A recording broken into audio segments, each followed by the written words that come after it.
Hey everyone, welcome to another episode of the Caleb Davis Show. I'm Caleb Davis, your host. With me as always, my man J-Mo. What's up? Jay, how we doing today, brother? Doing good, man. How are you? I'm splendid, splendid. Good.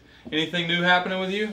Not a whole lot. Just kind of the same old rodeo. Yeah. You know? You can tell right now this is kind of a regular old, mundane Monday evening, surrounded by all just regular old guitars. Normal ones. Like that one. Very normal. Very normal like that. Very normal looking 1965, clean as a whistle Stratocaster. Right next to that very clean, not so clean 1963 Strat. Next to this 65 Strat. Next to that 65 Strat. Next to that 64 Jazzmaster.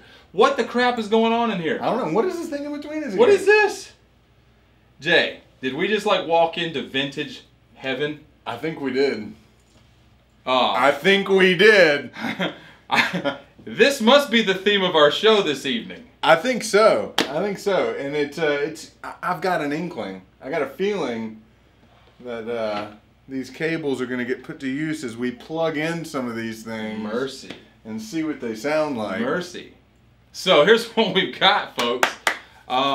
We've got a very special guest this evening, and we're going to talk guitars and amps. And not just guitars and amps. We're going to tark. It's kind of like talk, we're gonna but tark. it's more of like a shark. We're going to talk and tark old guitars and amps. All right, and to do this, we've had to recruit the help of a local guitar slinger. All right, and this guy goes through more guitars than Davy Crockett. All right, he has he has bought and sold guitars in our area for the last 30 plus years. Oh, and when I say guitar slinger, this joker has gone through them, wheeling and dealing. He knows his stuff. Yep. This is his stuff. We're gonna let him talk. He's got stories for days. Quite a guy. The shame is he's very bashful and he's very soft spoken. I hope he comes out of his shell. So, if we can coax a little bit out of him. He's kind of like a little hermit crab, if you can imagine. He's back in there in his big shell, or his big claws out the one side. And we just got to get in there and just tickle a little bit. It is. We'll just tickle him a little bit. I'm going to think about you tickling Dale.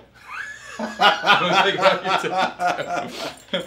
So, get him to come out. So I'll tell you, without further ado, ladies and gentlemen, please put your hands together and welcome Dale Shoemaker. Dale. What's up, man? What's up? What's up, brother? Welcome. Man, look at you guys. Good to see you, man. Glad to have you, my Glad friend. to be here. Listen. It's good to see y'all. It's always good to see y'all. Man, yeah. So Dale shows up today at the house, and he has a back of a pickup truck, uncovered, just the back of a pickup truck, loaded down with guitar case after guitar case after guitar case, amplifier after amplifier, and he's just riding around town with these vintage instruments like it ain't nothing, like it's Tuesday afternoon. Just been doing it a while, I'm used to it. Yeah, So, Dale, tell us real quick. So, you've been a guitar player for... Probably since the 8th grade, Yep. I guess, since I was a young kid. Yep. I love playing guitar. That's how I got into old guitars, was just playing guitar. And then when did you get into old guitars? Probably, there was a place called West Gastonia Music and Loan. There was a guy in there named Donnie Morse who had a exquisite vintage guitar collection. He talked me into paying $600 for like a '73 Olympic white Strat in like 1988 or 89, instead of going and paying $600 for a new one. He said, put it under your bed, keep it a few years, and you can sell it, and you'll make money on it. And I did. And then you were hooked. Yeah, well, I started realizing what was in pawn shops around here, and individuals, and there were a lot of old guitars back in the day, but the internet killed all that. I was gonna say that killed it. The glory days of walking into the pawn shop and this thing looks old. I'll give you $50 for it, And This came from Scott Splone. Did it really? Yeah. It was a customer of his wanted a Splone quick rod. We should have got Scott on the show. Yeah. We're gonna get Scott. We're gonna get you on this show. Coming, man.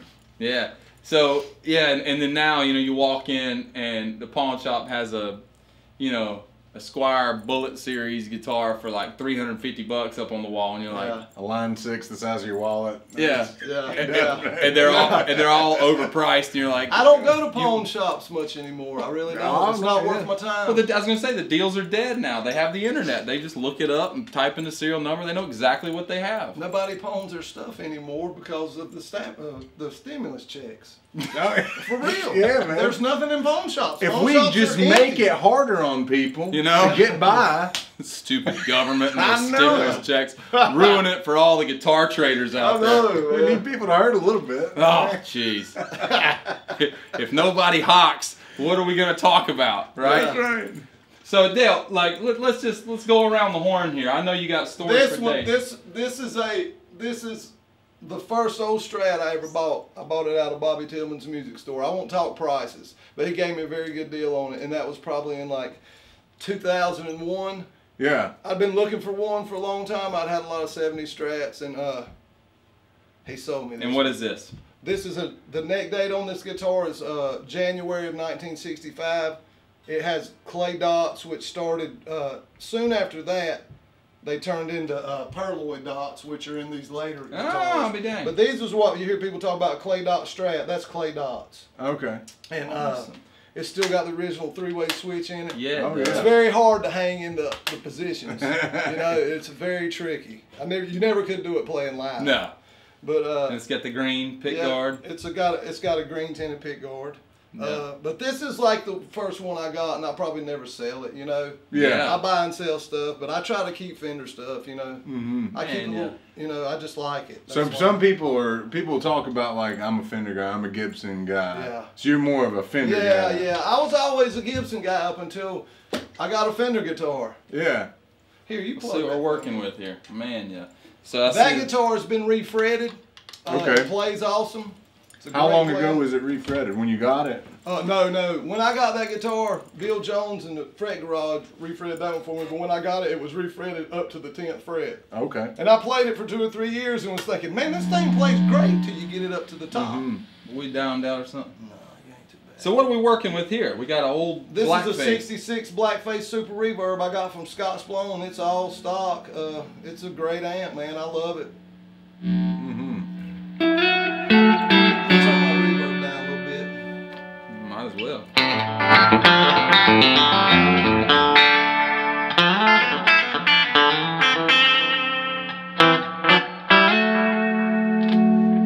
Oh yeah, I'm so used to that. Oh yeah.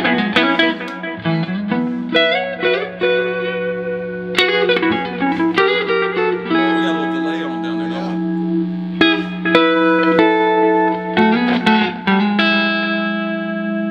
we? Very nice.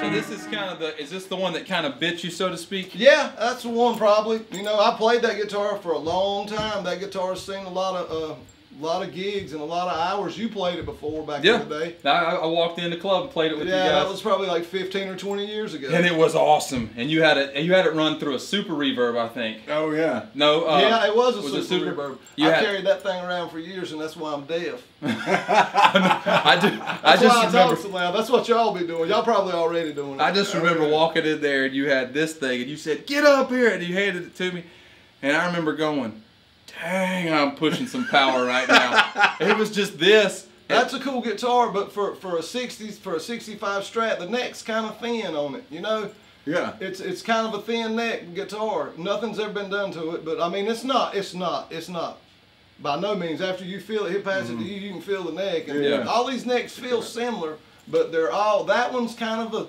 a small neck for a 60s Fender Yeah. guitar. You know, but the nut width is 1 5/8, which they all are.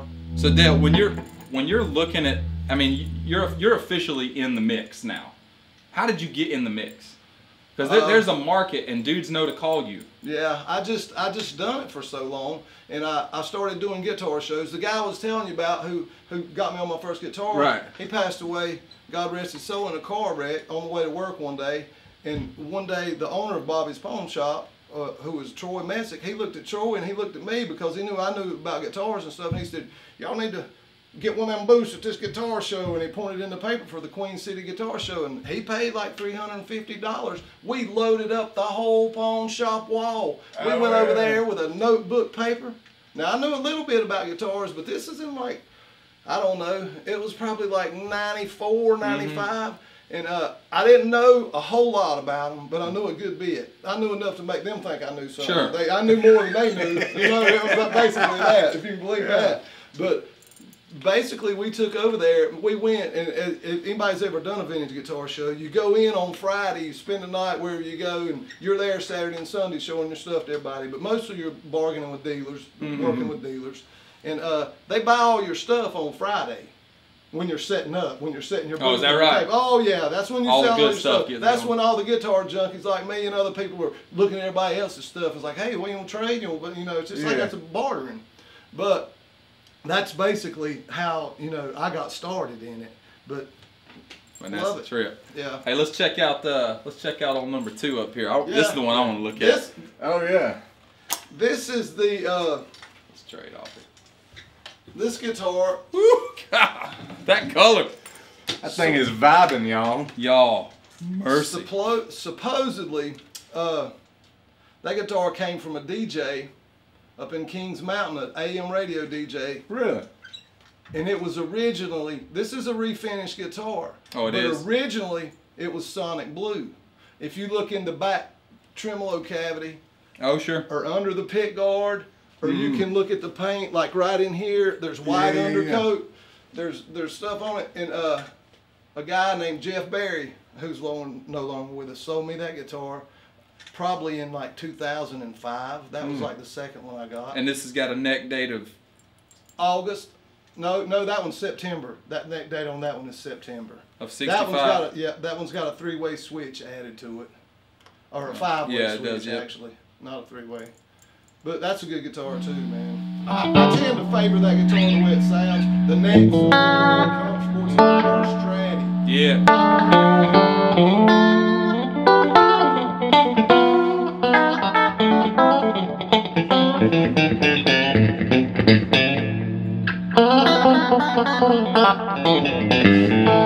That plays wonderful.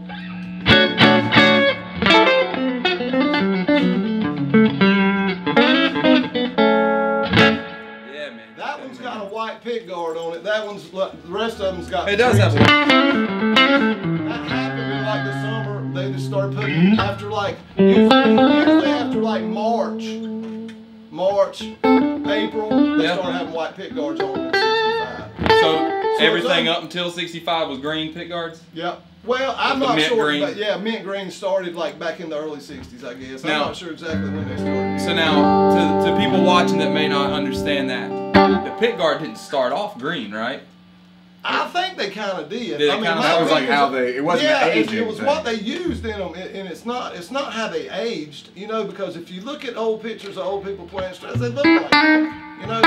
So it was just. I might be wrong. So it was just the tint. Yeah. That's cool. Kind of like. I wonder if it was for TV purposes. Well, because you know, like the TV yellow. TV yellow, yeah. Yeah, I mean, you could definitely see that guitar right there better on black and white TV. You know, a Sonic Blue Stratocaster's, they're worth a lot more money than a Sunburst one's worth. You know, if they're original, which one's not. But you know, you could take that guitar to an antique auction buy, like you see these people advertising, and walk in there and act like it's your old great granddad's. You pull somebody's pants down with it. But I wouldn't do that. We've talked about it. You know, people's talked about it. That's my favorite guitar. That's the one I tend to play more than any of them. This is definitely my favorite looking of them. This thing is off the chain. That's a cool guitar. This other guitar I just brought, it's not even mine. That is. I call him my cousin. Is Rudy Flint. He's a friend of. He actually married my cousin. He's a friend though too. But he saw my guitar years ago when I was gigging and playing, and he said, "Man, my friend I grew up with, dad had one of those." And Rudy's probably 6, 7 years older than me. And I said, man, you need to find him. And years went by, and one day Rudy called me and said, man, I saw that guy's son, and I talked to him and got his phone number. He said, my dad's probably still got that guitar. So he made one phone call, and that guy was like, well, sure, I'll sell it. And we drove to Pittsburgh and bought it. Really? Yeah. All right, so I'm going to go ahead and say this. Cleanest guitar you've ever seen. One of them. Yeah, man. I don't know if you can see this on camera yet. This is a 65 also, right? Yep. This looks like it just came. It looks like it should have plastic on the pick guard. All except for the scar on the front. There's one little scuff right there. Looks like somebody's mic stand might have fell into it. This thing don't look like it has been played. The frets. You know, that guitar has been refretted. No, it's never been refretted. I think, and my cousin tends to think, that guitar, he's never refretted it because you know it's kind of like for him, he likes playing. He's got a lot of guitars, but that's one, he gets it out and plays it. That one's got 11 gauge strings on it. It plays better with 11 on it. I bet it does. This thing is, guys, I mean, this is like clean. This looks better than my guitars do. Yeah. It's not hard. That's not hard We to do. we kind of thought at one time maybe that those frets had been leveled by somebody and not really crowned off. It's just kind of odd. But that's a great sounding guitar too. This is a noisy amp, just so y'all know. Let's see if I can got in the middle there. Yeah. That one's easy to hang up in the middle. This one does? Yeah, that one.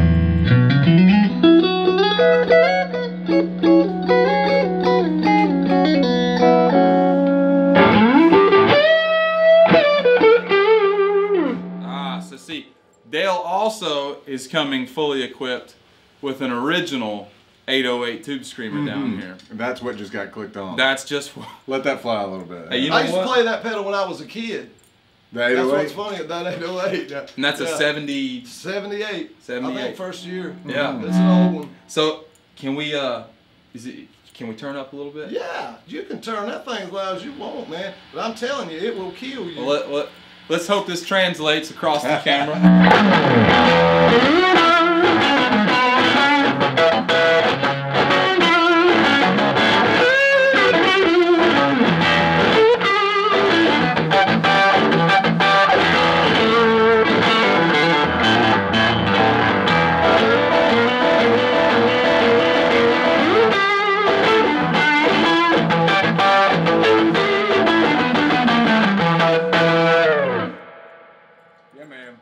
Hey, now our ears are ringing. You know what? Let's just take it to the house. Yeah. That's good enough. Wow.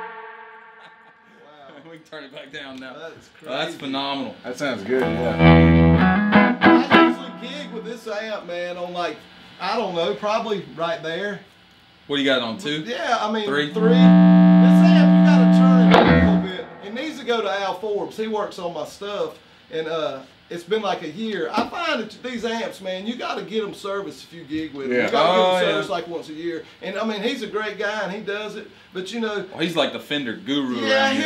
he'll go through it. But you know, you start running it like you were running it then, and then one little thing will go wrong, and then like right now, this thing pops when I turn it off. No, I'm just saying, it just happens. You just pull the chassis out, and it might be a resistor, it might be something. Yeah. I don't mess with them. I quit messing with amps a long time ago. Well, I'll tell you, this thing is impressive, Dale. This Yeah. one, and this is That that's thing's the almost cleanest. got, if you get up into like 66 when they put the bigger headstocks on them, Yep. that started in like I think late 65, maybe like November or December, they started putting the fat headstock on them, but they still had the same logo. Yeah. But the sunburst those years in late, you can look at the difference in those sunbursts. That one right there is just real vibrant, you know? It's brighter. It is, yeah. It's just a different color sunburst. Now let's go on to the ugly stepchild here. Look at this bad boy. Now this is the ranking grandfather, right? Yeah, that's the oldest guitar I've got right now. This is a 63. Is that correct? Yeah, that guitar came out of from a guy who passed away. I knew his wife, and I told her if she ever wanted to sell it, let me sell it, and you know, here it is. It's a 63 Yeah. Strat. This guitar at one time, man, if you look at it closely, you can see these little sticky squares. Just little gummy pieces of stuff here and there. And there's some here. You see how it's square right here? Yeah. What this guy did, now it wasn't, when I got it, it had black duct tape, black electrical tape right here. And it may have had a piece like right here somewhere. But I think when that guy was young and he had that guitar, the finish started flaking off of it, like nitro lacquer does, especially if it gets cold and hot, it just starts flaking off. Yeah. And it dries out. Well, he started putting black pieces of electrical tape all over that guitar to keep the finish from falling off. Yeah. So I mean, you know, that guitar is a lot different guitar, a lot different sounding guitar than those other guitars. Great sounding guitar though. Oh yeah. Let me ask you something. You ever play middle pickup on a Strat? No.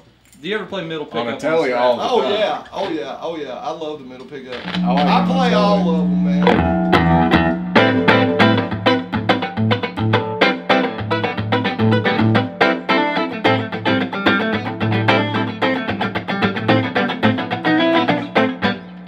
That's sweet. Give that one a ride. That one's got a big neck on it too.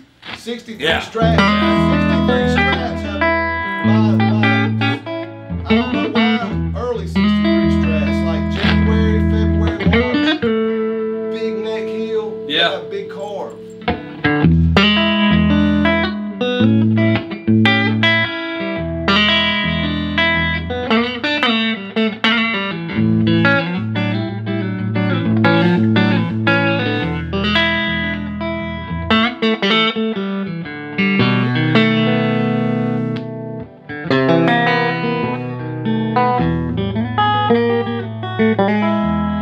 That guy really played that guitar though. That guitar's been played. You can tell the frets. He didn't get much above like the 12th fret much. Oh yeah. But down there up until about the 9th, man, he was on it. buddy mine always says you can always tell when it's been a good guitar. They're usually not pretty. Yeah. They're usually worn out, and it's because they play good. You know, I was very fortunate to get that guitar, man. It was a one-owner guitar. That guitar came out. This was a one-owner? Yeah, from I think it was actually bought up around Hickory, if I'm not wrong. But the lady that sold it to me said when his daddy bought him that guitar, they sold a mule for $325. He had some kind of old cheap little guitar, and they sold a mule, and he took him up to Hickory where it was, and he bought him that guitar, and that's what those guitars knew were like $300. $325 mule. Yeah. Now check. Sold a mule when we got that guitar with it. That's awesome. Yeah. You know that thing's good. Yeah. Yeah. Well, all right. So look, we've got one more. Well, we've got a couple more, but now we're gonna break the mold here. We've been strat. Let's get this old beauty over here in the back corner. See what we got, y'all. What are we working with, Dale? That's my guitar that I played for probably since I got it. That's the only guitar I really play anymore. And this is a 65. It's like an Jazzmaster. August 65. It was made, not, I say August, I mean April. It was made about the same time. If you look at that guitar and you look at that guitar, it was sprayed by the same person. It had to have been sprayed by the same person. I mean, it just looks just like it. Yeah. You know, it looks different from those two. But That's awesome. these things originally, man, I've had a lot of them over the years, and I've sold them all. I wish I would have kept them. I sold them. I mean, I got a picture of it at home with my kid laying beside it when she was just an infant in her diapers, and it's a 63 Sonic Blue Jazzmaster with a matching headstock. Oh, really? A Sonic Blue headstock?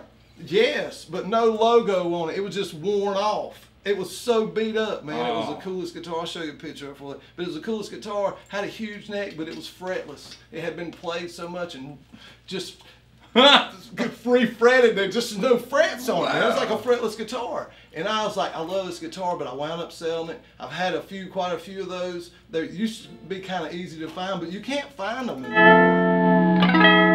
But they're just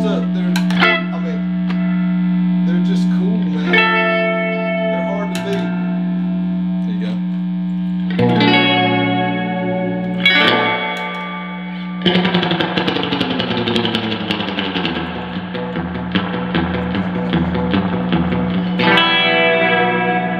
That guitar was actually, the story on that guitar, I bought that from the guy. I bought my first Super Reverb. This is how long I've been in guitars. I bought my first Super Reverb at the Carolina Guitar Show in Gaffney, South Carolina, a little hotel right on the side of the highway in the lobby.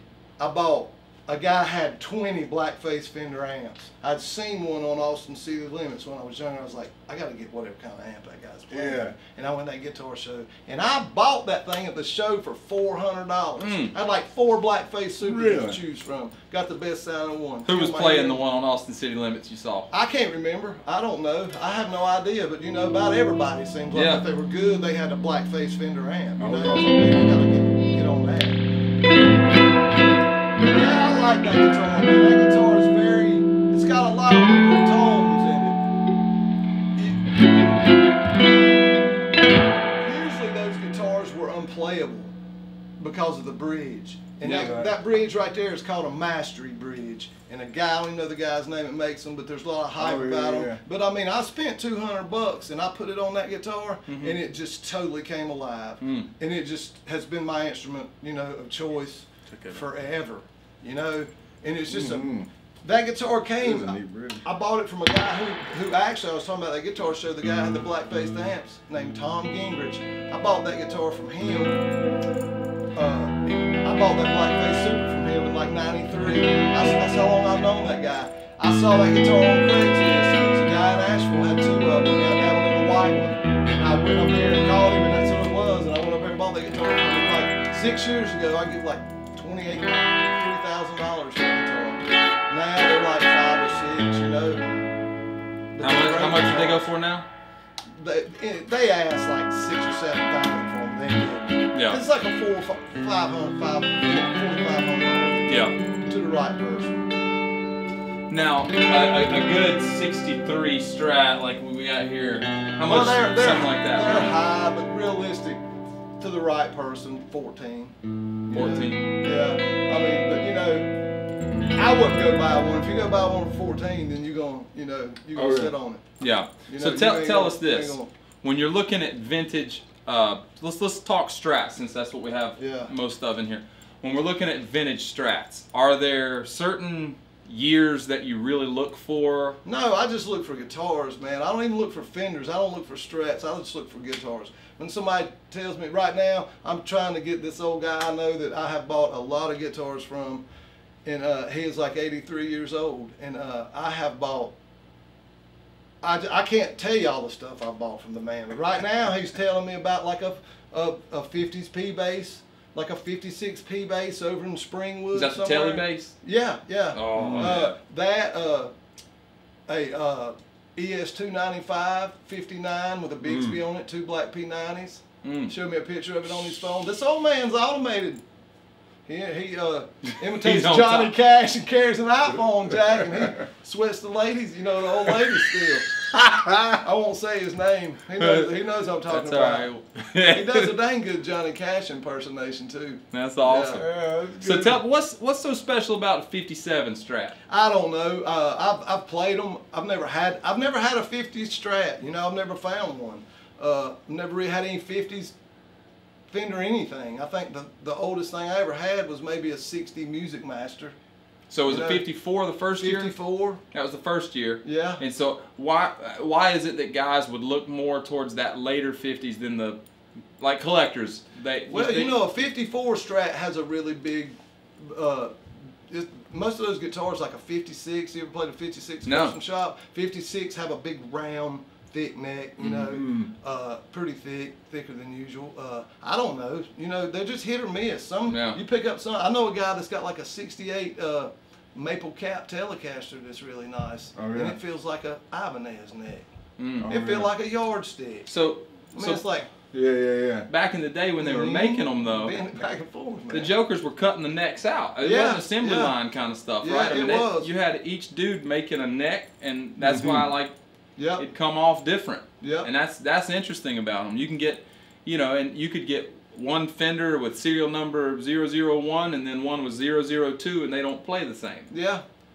You know, it's very unusual. That guitar right there has a green pickguard on it. It's August of 1965, which is late 65. It's got pearl dots on it. It's got a green pickguard. So it's not, Now this one is earlier than that one by like a month or two, and it's got a white pickguard on it. It's original pickguard on it, but it's just white, and it's got perloid dots, just like that one's got clay and You know, so it would be more typical for the clay dots to accompany the green. Yeah, yeah. Big Clay goal. dots ended in like, I think maybe right after middle 65. Yeah. Or maybe spring of 65, March, maybe. You know, maybe it was something like, so my Strat is the serial number on the headstock says it's an 84, but the neck and the body say 78 and 79. Yeah. So could it be possible? I mean, obviously the neck was made in 79 or 8, and the body was made in 79, and I guess they just didn't piece it together until 84. Well, a lot of that happened, I'm sure. You know, you don't know unless you really work there, but you know, a lot of stuff come out like that. Yeah. You know? So I'm wondering if they just had like a whole mess of necks, and then they said, well, I think that's kind of how they did, because guitars were in parts. I can't remember if it was like Bill Jones had a black Fender Telecaster one time that was like a 69, and it had like 66 pots in it. Oh, and I started I studying that that. guitar. Yeah, it kind of needed a fret job. Big fat neck needed a fret job. You know, I thought that guitar was original when I first saw it. See, I don't know everything. That was like 5 years ago. I was like, dude, that's awesome. It's refinished. Well, hey, I tell you, we got one more real special thing down here on the floor, and Oh God! let's take a look at this. We don't need a cable for this.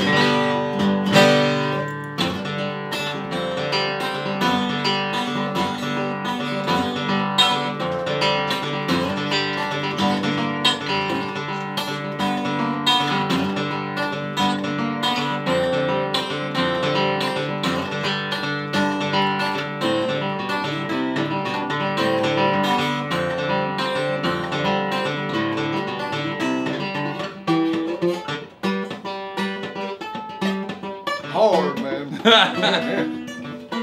I hadn't played it in a while, man. Oh yeah. Man, yeah. What we got here, dude? What are we working with?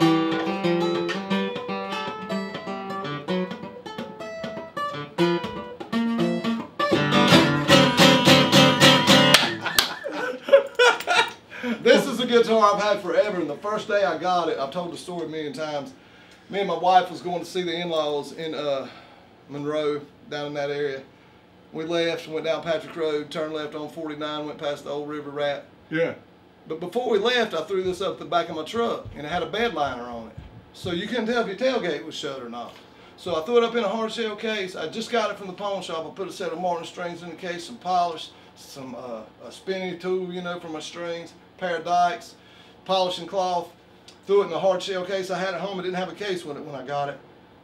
Took off, got to Party City to get something for this birthday party we were going to at Party City, and my wife gets out and looks at the tailgate of the truck and says, "That guitar's gone." Oh. I looked in the back, big long empty bed of a truck. It's black. There was no tan. This old tan case wasn't in it.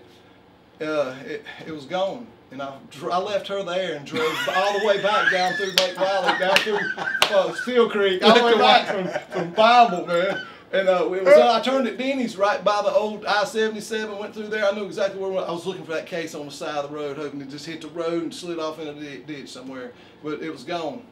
I didn't find it. So fast forward like 2 weeks, I got two refrigerator boxes and put Lost Guitar on them. I put one at the Bethel Fire Department. I put one at the I-77 where you turn left to go at Denny's.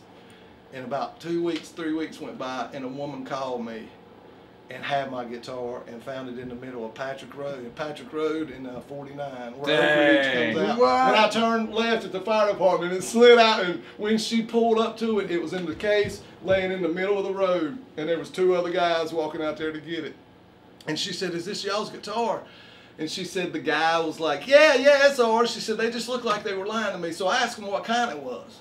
And my daddy had a guitar. I knew how to open the case. And I opened the case up and looked, and they said it was a Martin. She said, and I saw it was a Gibson. I knew what a Gibson was. Dang. She side by side. Boy, you dodged a bullet. She was a school teacher in Pineville over on That's 51. awesome. She said she was sitting there one afternoon just daydreaming and was turning left to go to work and looked, and there was a sign right beside her head on a big refrigerator box that said Lost Guitar and had my cell number on it. Daggone. And before that happened, a guy called me and said, "Yeah, I want to call about that lost guitar." I said, "Well, what are you calling about?" He said, "I want to claim it."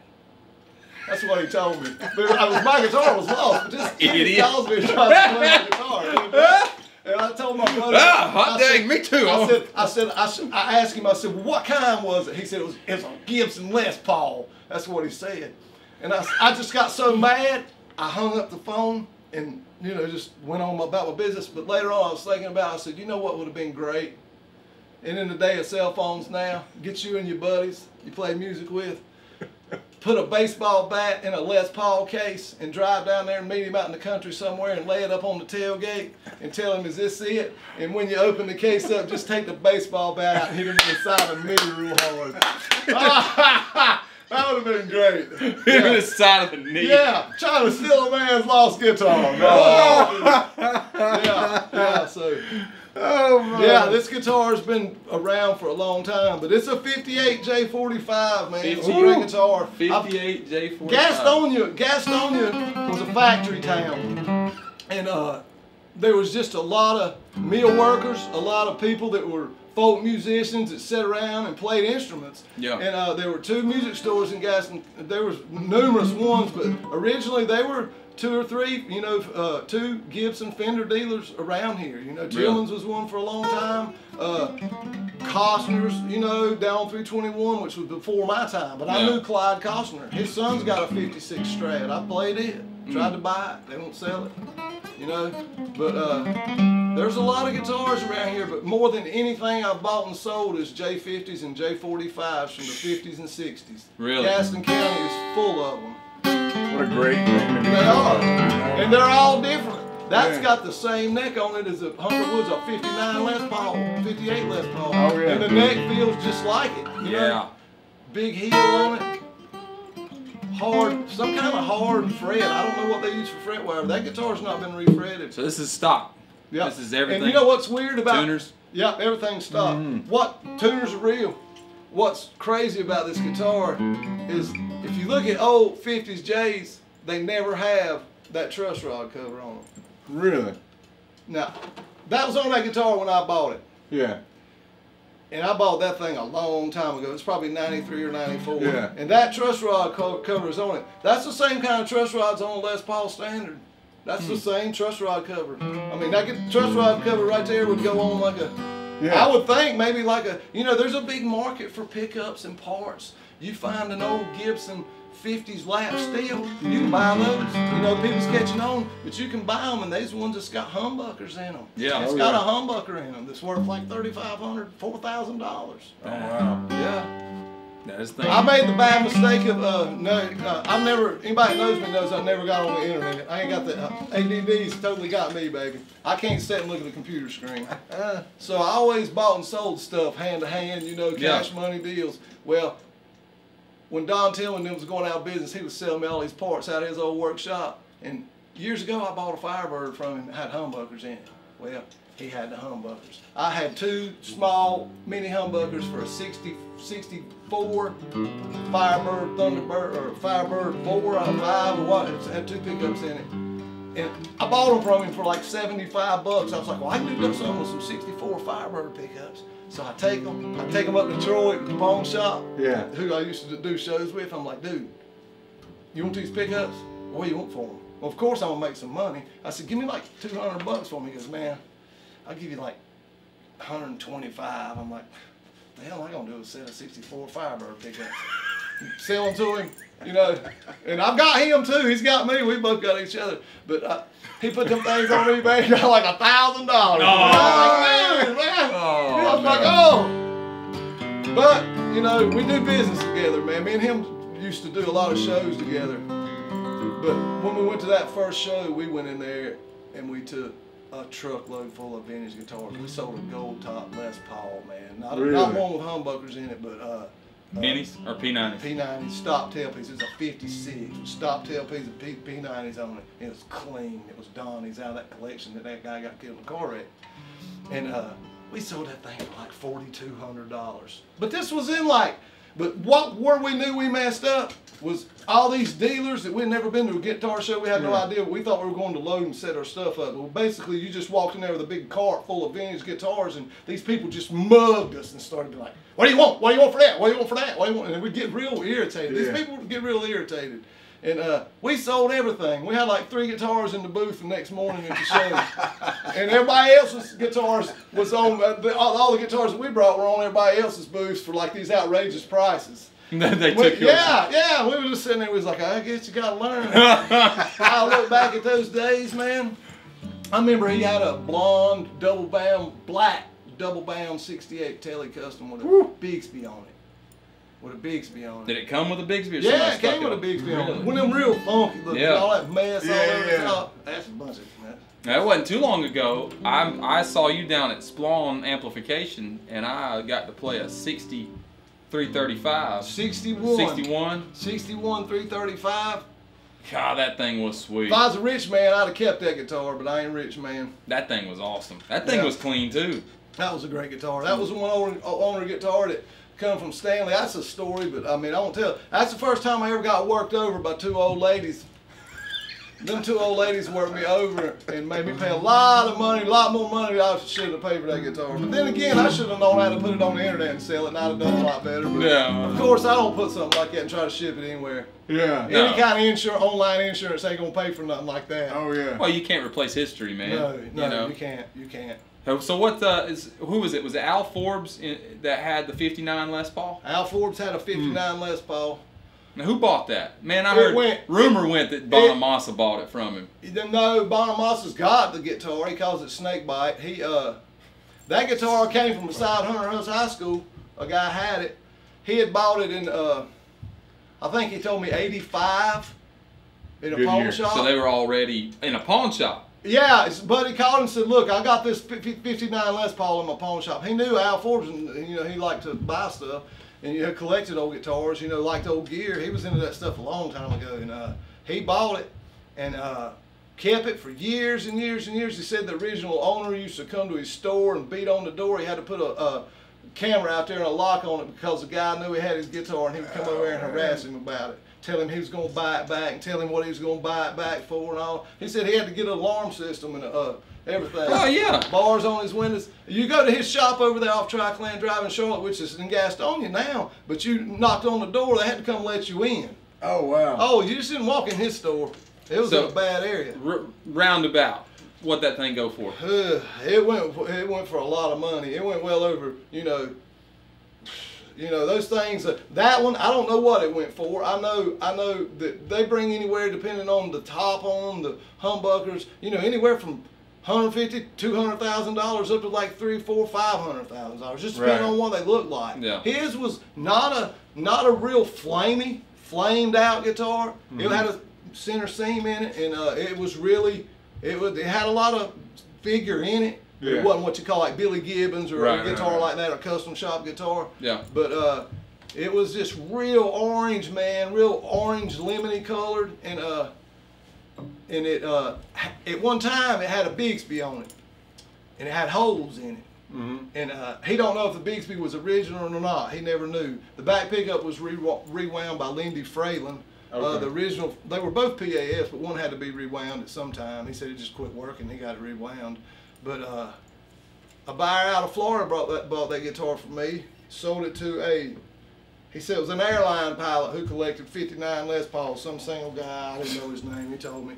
And he is the one that sold it to Joe Bonamassa, is what Craig told me. Really? Yeah, the guy that I sold it to. So you brokered that deal? Yeah, I brokered that deal. I just, it's like, you just know people from doing vintage guitar shows is basically how I know all these cats, Right. They've sold guitars to like the Geddy Lee bass book. Yeah. A lot of those basses in there came from Craig Brody, from the guitar broker in Fort Lauderdale, Florida. Mm-hmm. Yeah. He speaking of, he has got a lot of basses. I bet you ain't got a George Jones program with his autograph on it, do you? Oh, has that got his signature on it? That's what I say it's got on it. I don't know if it does or not. That actually came in the guitar case with the 61 335, and me and my wife was looking at it one day, and I was like, what is this? And I started looking at it. It got a bunch of old memorabilia. It's got his autograph on the back. And I said, man, my daddy was looking at it. He said, man, this thing might be worth something. I said, man, it's got George Jones and his band's autograph on it. And he said, really? And he looked at it, but I don't know. It's just, I don't know if somebody scribbled on it or what they did. Just look at George Jones, people. That's why they call him the You can't possum. even see it. Yeah. What a flat top that is. What a flat top that is. And we got, last but not least, we got you a nice 70, was it 73? Yeah, I think 73, 74. 73 Jazz. That's the only bass I ever kept. I've had played bass in different bands, you know. I'm attached to that bass. I bought that bass from Bobby Tillman in probably 1996 for 95 for $300 or $400. He sold me that bass. Really? He said, but it don't have a case with it. I was like, I'll still buy it. You know? $100 off. I'll buy that thing, and I kept it, and I love that bass. I've never been able to sell it. In 2010, maybe 2011, I sold that to Bob Crawford and the Avett Brothers, and he had that bass and toured with it for like 4 years. Really? His roadie changed the back pickup and put a Lindy Fralin in it. They lost the original back pickup for it. They said it was microphonic. But Yeah. I got the old guy I told you about that knows about where all these guitars are. He has sold me several things, and I got that back in a trade from Bob Crawford. He wanted some kind of, he said, I'm looking for a Gibson jazz guitar. And lo and behold, this old man calls me with some 40s Gibson Arch top. arch top, not a cutaway. It was like I want to say it was an ES300. It was like a 40. This guitar had a P90 on it. Oh yeah. But it didn't have no magnets in the top, but you could see them through the Right. plastic. It was probably one of the first P90s ever made. It was like a 48 or 49. And I got in that guitar good. And I got in that guitar good. But I sold it for a decent price. You know, I give him a good deal on it, but he paid what one of them was going for at the time, or a little less under that. But I got it back in a trade, and it's got a lot of his stuff in the case and all. It's got Avett on the case. Yeah. It's a cool guitar, you know. I've always kept it because it was light. You know, I got it back and I was like, man, I'm gonna keep that thing. Dale, you got more stories I got a lot of stories. than we can keep up with, man. But I listen. talk all night long. No, dude, That's a good This thing, is man. fascinating, and the world that you're in is not something. It's just like anything else. Like you got to take time and get into that world. You don't just jump in and say, "Oh, I got a guitar, let's move." You know, it's like people have to know you and have to trust you and all that good stuff. And you don't just buy and sell. You broker for people. Yeah, yeah. Not a lot, you know. I broker for people when I can't afford to buy something, and I want to sell it to somebody else. You know, it's kind of the way it works. Yeah. All these guitars come from selling other guitars. You know, my wife would never let me. I got a good wife, don't get me wrong, but she would never let me go out and take money, you know, out of our account and go buy. A $20,000. Yeah, I mean, it's not logical, you know. But Yeah. I got in on it before it all started, you know, before everybody really knew. You know? Yeah. But if I would have kept some of the stuff I sold for nothing back in the day but still made money, I could probably be like these other people that own these vintage guitar stores. Yeah. Got tons of stuff. I just never was able to do it. Yeah. We had a buddy who actually this week just bought a 52 Telecaster. Yeah, you was telling me about that. And that thing is awesome. And now it needs a one over, and we're gonna probably we're gonna film it. But it definitely it was a legit closet guitar. Yeah. Like it has sat for 48 yeah. 48 Dude, years. what's funny is that thing don't need a lot of stuff done to it, man. Really? All it needs is the tuner cleaner shot in it. You take the neck off. I wouldn't send that thing anywhere, man. Yeah. I do that myself. Take that thing off, clean the frets, polish the frets. If it's not been played, you might have to truss rod it depending on what was on God, it. I'd be so scared. But I wouldn't be scared. I mean, you can back it out first. You just back it out. You know, Yeah. back it out, put a little bit of grease on it. Yeah. Then just put it back in. I'd let you handle that. Well, that's what, you know, that's basically, you know, I've rung a truss rod off a neck when I was a kid. You know, I figured out the hard way about that. You ever done it? No, Yeah. I don't touch that kind of stuff. Man, I mean, basically, give you just do it a quarter turn and then look at it. A little you know, bit, yeah. So you don't just, but if that thing starts You getting crank down on it? Yeah, don't crank on it. Don't, if it don't want to go, don't force it. You know? Hey. I used to love to try to do that, man. I sent some guitars out of my shop that was that truss rod was so tight I thought it was going to snap and kill them. I ain't playing. Hey, I got Tight, one more funny story. When we were kids, we used to have this band that would play. Now, if you've seen the episode where we did the top 5 riffs, our buddy Big Brandon used to live right down the street from Dale here. Yeah. In And- my wife's first house. Yep. Yeah. Kids. And we would go over there and practice all the time. And I remember Dale coming over there. And you know, Dale, how old are you, Dale? I'm 52. Well, 51. I'll be 52 here So soon. you're about 20 years older than us. So you were older. Y'all were kids, man. Yeah, we were it's kids. It's funny sitting talking to you. I didn't know you at that age, but Yeah. I knew him with Brandon. Yeah. Brandon come over to my house. I couldn't get rid of him. Oh yeah, well, He thought I was the coolest thing. I bet. Well, man. look at what you had floating around. Well, he would come down there and hang out in my building and just look at stuff, and he'd mess with something. He probably played that bassist several times. You know, that bass has been around since then. Well, you had Wurlitzers and organs, and it wasn't just guitars, amplifiers and stuff. Yeah. But I remember you coming over, and I remember I met you. I remember you picked up my guitar and you gave me what, 4 for playing the size strings that I was playing. You were like, "You boys, a bunch of wimps. You need to get you some strings on this thing." I had 9s on my tail. I remember that. And he had a room with the attic shaped like this. Hot, Yeah. hot. You walk in there, And just Dale- around that with shirts on, hat, turn around backwards. Oh yeah, we're little punks. Yeah. No doubt. Playing Rage Against the Machine. And actually, I would walk over there. I was like, I gotta go hear these kids. I was listening to that first album at that time. Yeah. Oh yeah. And I was stupefied by it. And they were over there playing it. Caleb was playing that when he was young. Yeah. Oh yeah, man. I remember he asked me, he said, "What could I do about my tone?" I said, I think the first thing I told him was, I said, the first thing you do is get rid of that metal zone. I said, that thing sounds The horrible. Boss Metal Zone. Yeah. He said, first thing you do is get rid of that. Yeah. That's good. Well, you know what's funny though? I was still in the game then. Yeah. I still, I've been guilty of having those kind of pedals. Man, yeah, that's a sweet pedal. Yeah, it is. And you know what? Here's what's funny.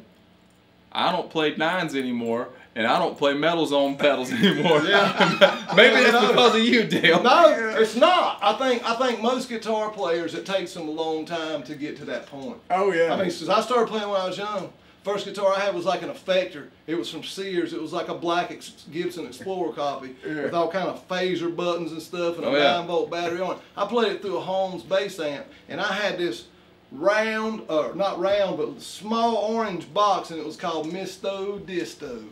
That's what it was called. Mr. Distant. And that thing was nasty, boy. He had no mercy on us. No. Though. He's like, man, I'll tell you, you'd suck a lot less if you get rid of that pedal. I would tell you that. You'd get some real strings on that guitar. Well, you know, as age comes around, people gravitate towards that stuff. As I've gotten older, my gain on my tube screamer has come way down. Yeah. You know, in Cottonmouth, that joker was on Oh, yeah. wide open. Well, that's what Yeah. I remember when I sat in that time, and I had hit a Klon. and I hit that. You might have had the Klon and the tube screamer at the Yeah, same I did. time. I did. And you might have had them both on. Yeah, And- I used to do that. I It blew did- my speakers. I guarantee it did, because I remember a Strat. Now, a Strat, typically a Strat's not going to just give you sustain for days. You know, Right. it's not going to just sustain for. I remember sitting down there and playing that. Say, yeah. And I remember thinking, how's this bar owner not like throwing you out right now? Oh, that 'Cause girl! We had to quit playing there. Oh, yeah. That girl that used to work there. I don't remember her name. Nah, it's all right. We don't need to told say her us. name. She told us numerous times. Every time we play there, she'd just stand over there when we first set our gear up and hit the first note. She'd be like, Y'all gonna have to turn down. Yeah. And turn all them lights off. Y'all brought your own lights. Oh, God, y'all had the the Cottonmouth poster behind you. Yeah. We had the lights. But the cans, man, them things was hot. But it was just one stand up. She was like, "Not them lights either. Cut them off." And the bass player used to bring them, and he'd get mad about that. Oh, listen. The lights were on, and the amps were loud when I sat in. So apparently you didn't listen very well. Well, which is not a surprise. I miss that band. I miss yeah. Cottonmouth. Yeah. Get them back together. Well, the drummers passed away. Well, get you another drummer. Yeah. Reunion tour. Man. That's right. Yeah. Dale, We never made much money anyway, so I don't think we're gonna make much on the reunion. you just need to get out there and let the world hear these fine instruments. That's it. I man. still play all the time. Now since COVID, we're gigging again. Oh, I really? played like 2 times the past 2 weekends. I didn't play this weekend, but Yeah. past 2 weekends I had 2 gigs each weekend. And you're Both- with Childers still? Yeah. Both of them paid good. Mhm. They were outside. We're playing outside gigs. I don't know what we're gonna do. Right. He ain't real keen on COVID. Right. You know, he's older. He's like 69 or 70, so he ain't messing around with that. Yeah. Sure. Well, I tell you, I really appreciate you coming in. I appreciate you bringing all the stuff yeah, in. Man. It's been a real. I'm glad. It's the first time I've ever been on any kind of show. Well, some kind of. This is the show. I'm gonna be out there on the interstate, ain't I? Yes. The World Wide Web. Let's make sure that we use that term "show" very loosely around here. Oh, that's good. What's pretty? I'm pretty impressed. I've been over here several times, and it's, you know, it's somewhere between. What did we say? It's somewhere between Wayne's World and. You know, I don't know. It maybe it's not somewhere between. It maybe I it's know just one like thing. A lot of jamming goes on in here. That's a fact, It Jack. does. It does. We throw down. But listen, thank you for bringing it all in, man. And here's the thing: we hope to have you back. All right? I'll come back anytime. So we want you to come back. I back. want to come here and play some music with y'all guys one night. I play bass, man. I play bass. Lay it down. Well, maybe we should. I got a killer bass rig. Maybe we should go out with a jam then. Let's do it. What do you say? It don't matter. Let's go out with a jam. Let's play something.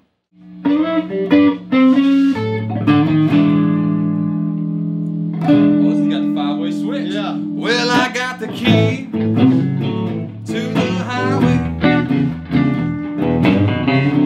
Been out down the road. I won't leave this town running. Walking's much too slow.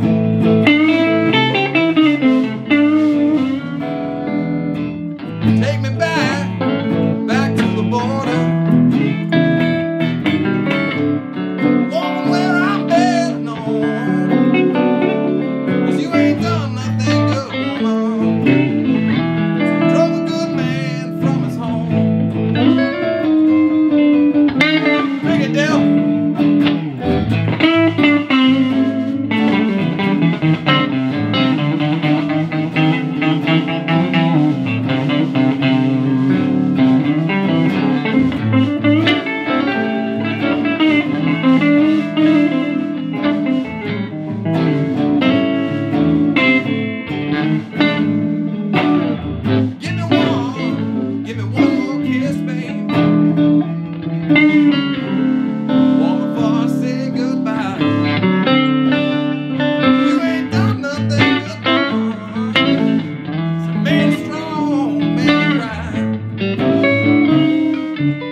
Hey y'all, thanks for hanging out. Hope you enjoyed this video.